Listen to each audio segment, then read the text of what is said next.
This building is defined by a sharp pentagonal roof structure. Architects use these external polygons to divide space and create specific structural silhouettes.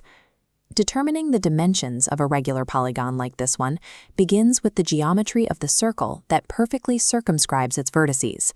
To understand the polygon, we must first understand the circular areas it occupies. This requires an analysis of area relationships within the circle and how to calculate the dimensions of its fractional parts. This diagram shows a sector of a circle. A sector is a specific bounded region within the larger whole. It is strictly enclosed by three boundaries: a central vertex connecting two straight radii, and the curved arc intercepted by those radii along the outer edge. Consequently, a sector is a strictly defined, mathematically proportional piece of the total area of the circle. To find the precise area of any given sector, we need a calculation that accounts for its specific size relative to the rest of the circle. Postulate 24 establishes this through the rule of circular proportionality.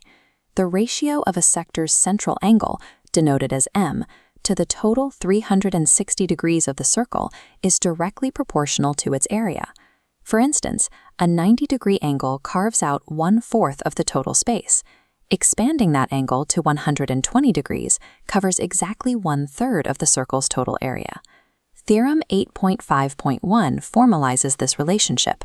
The area equals m divided by 360 multiplied by the area of the entire circle, pi r squared. The formula uses pi r squared to establish the total area, while the m over 360 fraction serves as the scaling factor that isolates our specific slice. The central angle m provides the specific ratio needed to scale the circle's total area, regardless of the sector's size. We can apply this theorem to example 1, which features a 10-inch radius and a shaded sector.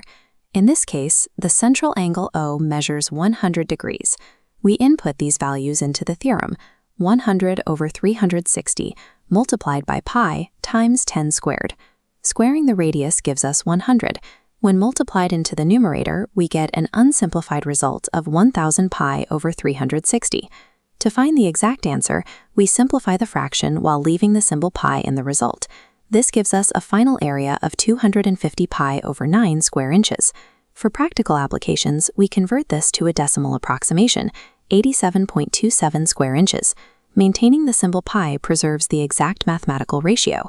Decimal values are required for manufacturing and construction, but they represent rounded approximations of the true geometric area.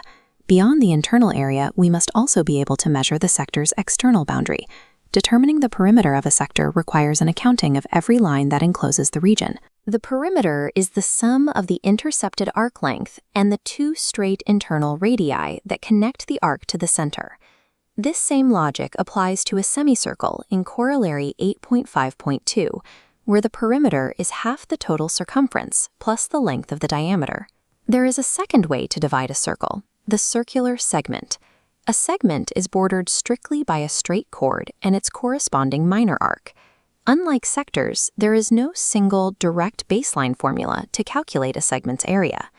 To find the area of a segment, we must deduce it from shapes we already know how to measure. We use geometric subtraction. Drawing two radii to the chord's endpoints reveals a parent sector. First, calculate this total sector area. Inside sits a triangle formed by the radii and chord. Subtracting this triangle from the total sector leaves the segment's area. The perimeter of this shape is also distinct.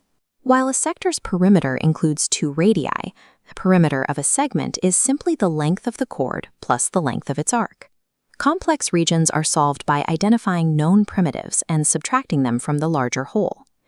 We can also reverse our focus to look at the unique geometric properties of polygons that are built around completely enclosed circles. An inscribed circle is one that is perfectly contained within a polygon, touching each side at exactly one point of tangency. Radii drawn from the center to these tangent points always intersect a polygon's walls at 90-degree right angles.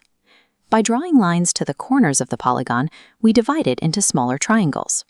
The radii of the inscribed circle serve as the heights for these internal shapes.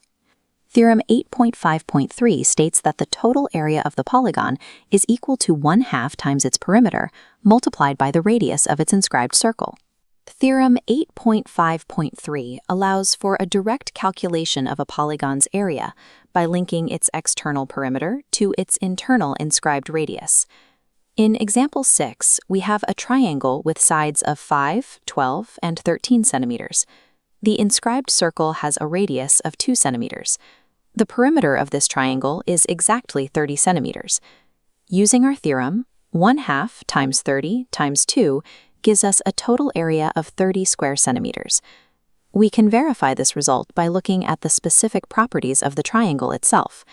A triangle with sides 5, 12, and 13 is a Pythagorean triple, meaning this is a right triangle.